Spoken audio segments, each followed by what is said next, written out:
Don't allow him to roll to the basket glass or just a straight turnaround is going to be there. But the other times there's going to be those times where you're able to step through and lay it. So he's making those shots, and Billy's letting him shoot them. There's Towns. Towns working on Richards. Nice shovel off to Sohan. That rims out. Oh, tapped up. Towns rumbling into Yabusele. Nice finish. Play. Bobby Jones. Always good to see Mo. That great 1983 for contract next year, too. Towns. Short, but he got his own miss and rumbled inside. Team comes out. He made that ball way too soon. Quick trigger. Towns for three. There he goes. Who's got the most gas in the tank? It's Towns firing away for another three. 2-point Knicks lead, 2 minutes to play. It's Towns. The fake, the drive. Towns all the way, scoops it in. Don't allow him.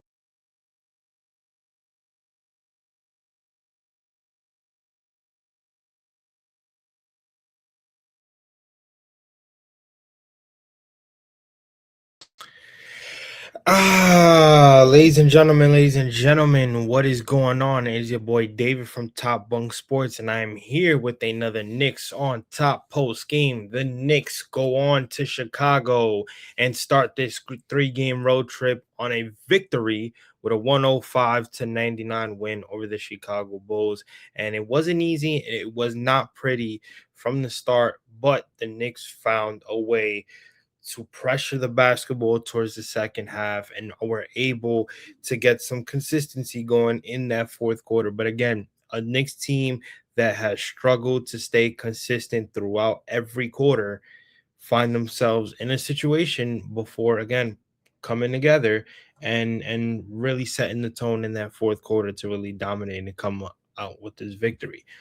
What I really want to do right now is show you guys the stats of this game real quick. So I will go do that. By the way, shout out to Notaburner123_ on X that made that highlight video. I share a lot of his highlights because they're real cool highlights from the game. I give him credit. So make sure you guys follow at Notaburner123_. That's probably Tag. For those of you that know Tag, very dope content creator who puts a lot of highlights about the Knicks. That's probably his backup account, I'm assuming, because Tag gets a lot of kind of repost a lot of the things that he puts and kind of quotes it as well. But shout out to him and shout out to Notaburner for making those highlights, the really dope highlights of the game. And he put a highlight of the player of the game, Karl-Anthony Towns, who was also the defensive player of the game tonight. So shout out to him as well. But here's a box score. You got OG Anunoby, 9 points, 4 of 11 from the field, all 4 from 3. It was a plus 17 in terms of his rebounding and just his defensive presence on the field. His rebounding was the key thing tonight for him. You had Karl-Anthony Towns, like I said, I think he was the main man tonight. 28 points, 10 of 17, 5 of 9 from 3. He had 2 assists, 3 turnovers, at 11 rebounds, so dominating on the board as usual, which the Knicks kind of struggled in the first half when it came to rebounding. But you had 3 steals, so 3 key steals for Karl-Anthony Towns, and he was a plus 13 tonight. So shout out to him. He was the player of the game, only played 32 minutes, while Josh Hart playing 33 minutes, 11 points, 4 of 5 from the field. He was 1 of 1 from 3. 9 rebounds, so Josh Hart once again crashing the boards and doing what he needed to do. 5 assists, only 2 turnovers. He was a plus 16. Mikal Bridges hit the dagger tonight. Hit a couple big shots in the fourth quarter, but 11 points, 4 of 10, 3 of 8, 9 rebounds, 5 assists, only 2 turnovers. He was a plus 16 tonight. Jalen Brunson, a much better game than what he had last night against the Houston Rockets. 19 points, 7 of 19, 1 of 6 from 3. So he wasn't really that good from 3-point line. But he had 5 rebounds, 9 assists, 2 turnovers. It was a plus 14 in point differential. And then you look into the bench, you had Jeremy Sohan with only 2 points. He was 1 of 2 from the field. He was a minus 10, so really didn't see that much action tonight. Ariel Hawkporty, a minus 6, not really much from him. But then Landry Shamet, 16 points, 5 of 9 from the field. The bench was all negative tonight. Really didn't use. He only used 4 guys tonight, so really didn't use much of the bench. Again, starters got most of the minutes. They kind of cruised through, and again, this game was all Karl Anthony Towns to say the least. But if you look right here, Chicago really was making it difficult for the Knicks. I mean, they led the first quarter 27-25, and then New York got up by 1. And then New York kind of got up by 6 here, and then it was kind of back and forth in the fourth quarter up until the last 3 minutes of the fourth, where Karl Anthony Towns kind of took over and hit some timely shots, including three threes that kind of separated the Knicks when they were down 97. They were down 96-94. Karl Anthony Towns hit a 3 to make it 97-96, and the Knicks would take over from there. So really not that much in terms of individual scoring. I mean, like I said, a much better performance from Jalen Brunson, even though he was horrible from the 3-point line from the perimeter. But again, a back-to-back game where Karl Anthony Towns is a difference maker, being efficient, doing what he needed to do in terms of grabbing certain rebounds. And again, like I said before, in this game tonight, it was hard for the Knicks to kind of get certain consistent boards. Right, they were getting out rebounded, they were getting out hustled. They were horrible at covering the 3-point line, especially in that second quarter. The Knicks looked a step slow. And we were playing bad against a team that honestly, you come into Chicago, you come here to dominate. And it kind of took them a while to get their feet going. It kind of took them a while to get their feet rolling. And it's only going to get harder from here. They play the Cleveland Cavaliers on Tuesday, and Cleveland Cavaliers, I think, are undefeated after the trade of James Harden. So, we actually, what, I'm gonna look at that for you guys real quick. Let's look at Cleveland's schedule before we get into all the game stats and all that. So the trade deadline was what, February 5th? James Harden, let me see, February 5th. Okay, so when did James Harden play? I know he played. Did he play against Washington? That must have been his first game. Because I know. Let me see. I'm gonna check that out for you guys. I know, because from there you could kind of see. I'm gonna check for you guys. When did James Harden make his Cavs debut? Okay, made his Cavs debut February 7th. Okay, all right, interesting. He made it February 7th. So that means here, let me see, February 7th. All right, so against Sacramento. So he wasn't in Cleveland. So, okay, so tonight, actually, they were under, yeah, right. 1, 2, 3, 4, 5, 6, 7-0 before tonight. So they are 7-1 with James Harden in that lineup. And we gotta play them on Tuesday in Cleveland. So that again in itself is a tough situation for the New York Knicks to really go ahead and again, a team that has found their groove with James Harden, a team that is making their case as to wanting to win a chip with the veteran, a guy who is top 3 in assist in terms of point guard, a guy that again can get by his defender, a guy that could shoot the 3 ball, a guy that could get to the basket when he needs to. And at the end of the day, him and Donovan Mitchell seem like a pair right now that's proving everybody wrong. Because the one thing that we all said about James Harden, the Cleveland Cavaliers, is when they made that trade for James Harden, they were losing a lot defensively. Donovan Mitchell is not that good of a defender, neither is James Harden. So you're not gaining that much defensively. However, if you can get some consistent offense going in that Cleveland Cavaliers team, that makes up for a lot. That makes up for a lot of troubles that they're gonna have defensively. So going into this game, if you're the Knicks, you're gonna have to rely on being able to score, being able to move the ball, get everybody involved, understand that they're not that good of a defensive team, rely on consistent scoring. Because at the end of the day, what's going to happen is it'll go back and forth, right? It'll go back and forth. This Knicks team can definitely beat this Cavs team 100%, but they have to rely on their scoring consistently. If they don't do that, it is not going to be a walk in the park. We already know that defensively, the Knicks are up and down. They're very inconsistent. You saw this game tonight against the Chicago Bulls.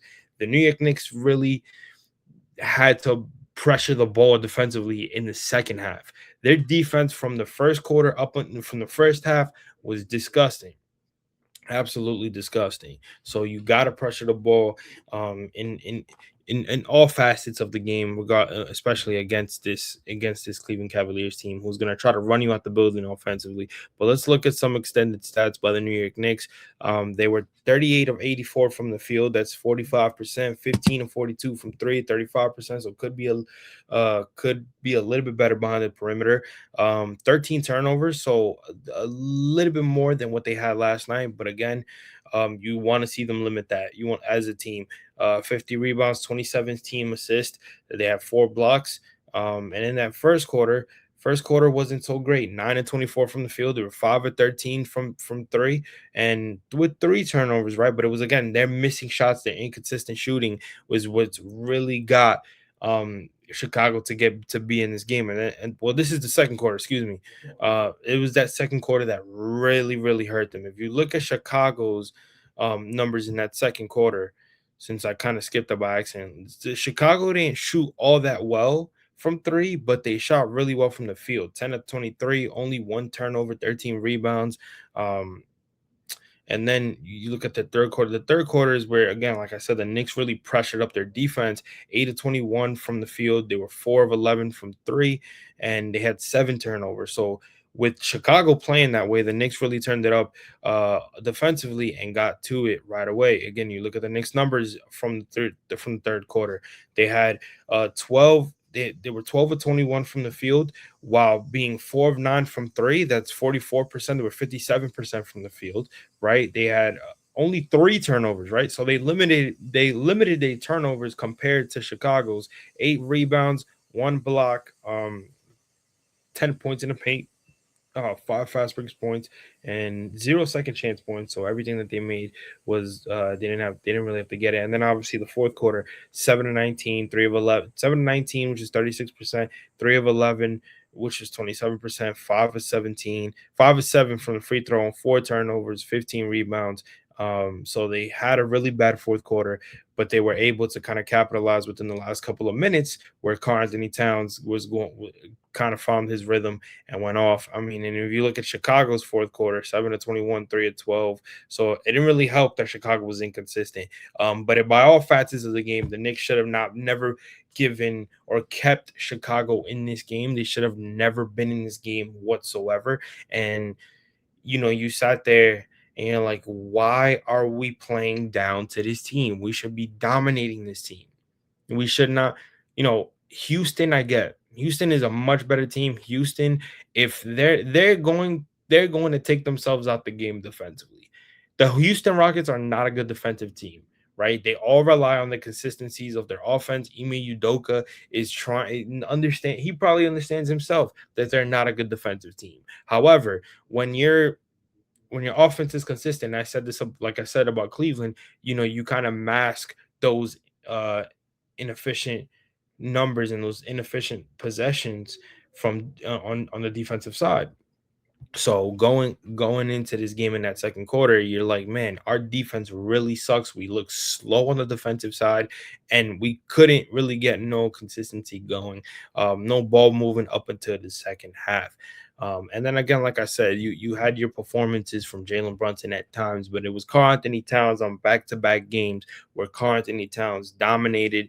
You see this, you see the numbers that I put up on the scoreboard. I mean, if you look at his number individually every quarter, let's go to his stats real quick.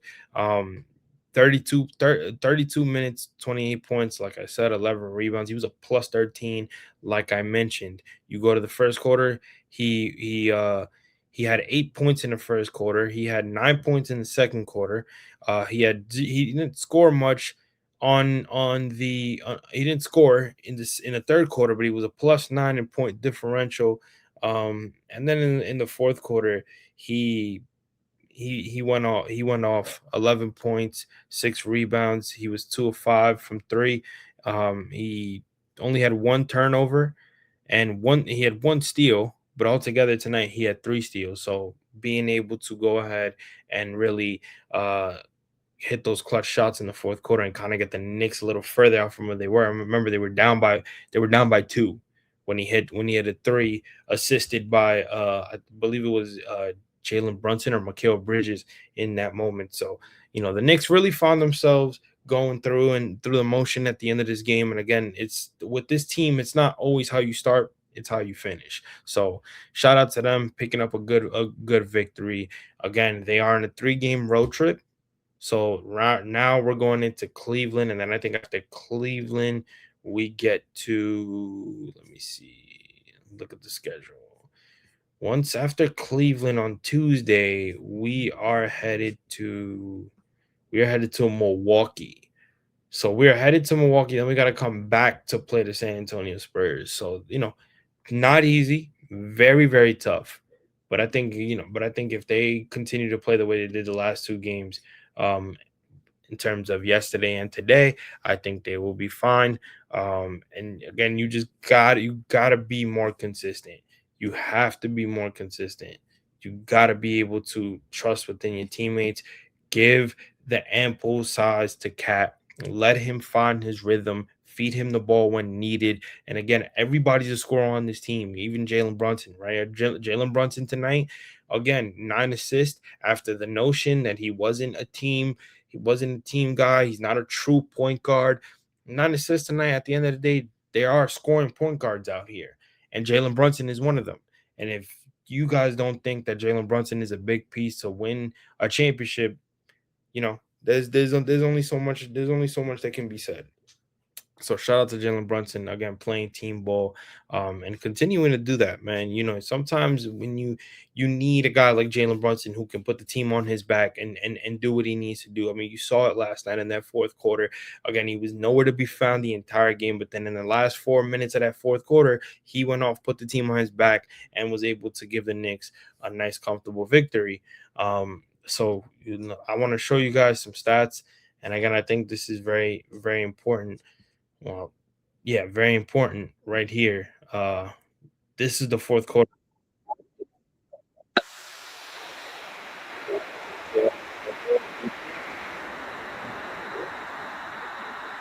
And you've seen these in the highlight that I played before the video. Another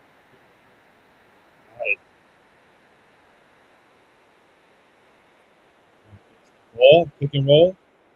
Yep, take, I'm jumping, get out of my way, and easy, easy. And again, that's where the Knicks. That is it. That's it. And then Mikal Bridges right here. What a big three right here.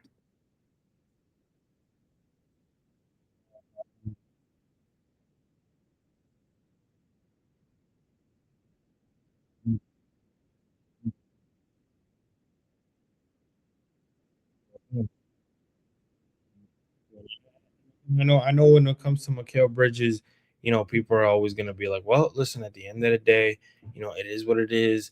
There's nothing you could do when he's hitting his timely shots. That's all that matters. With Mikal, it's he's finding his rhythm. And when I mean he's finding his rhythm, like I mean he's finding his rhythm in terms of getting the basketball and finding his mid-range shot. And that's what you need at the end of the day. But when you start missing your shots, when you're consistently not showing it on defense at times, right? And you're not really affecting the game the way you need to be, it's gonna be a struggle for you. It's gonna be an absolute struggle for you. And that's what it is with Mikal. And I hate the fact that when we bring up Mikal, it's always 5 picks, 5 picks, 5 picks. But at the same time, it's like, dude, you're going to be held to that standard. The Knicks, those major first round picks that the Knicks gave up for your production and that it's not there is the reason as to why we hold you and we kill you every time you play inconsistently. You need, if Mikal's your third option, you need your third option to be more consistent on both ends of the ball. And again, defensively, he's not bad. It's not like he sucks defensively. He's not. He's one of the best defenders in the game, right? But what his scoring abilities can offer you where they can put your team in. And at the end of the day, we want to see more consistent shooting from Mikal Bridges. Like I said, Karl Anthony Towns was your player of the game. Mike Brown also said that he was the defensive player of the game, and it felt so good to finally have back-to-back games where Karl Anthony Towns was your main source of offense tonight. Again, with everything going around with Karl Anthony Towns, that Cat doesn't look happy. The Cat isn't he's very inconsistent, which he has been. That's 100%. But with all again, this is all notion coming out.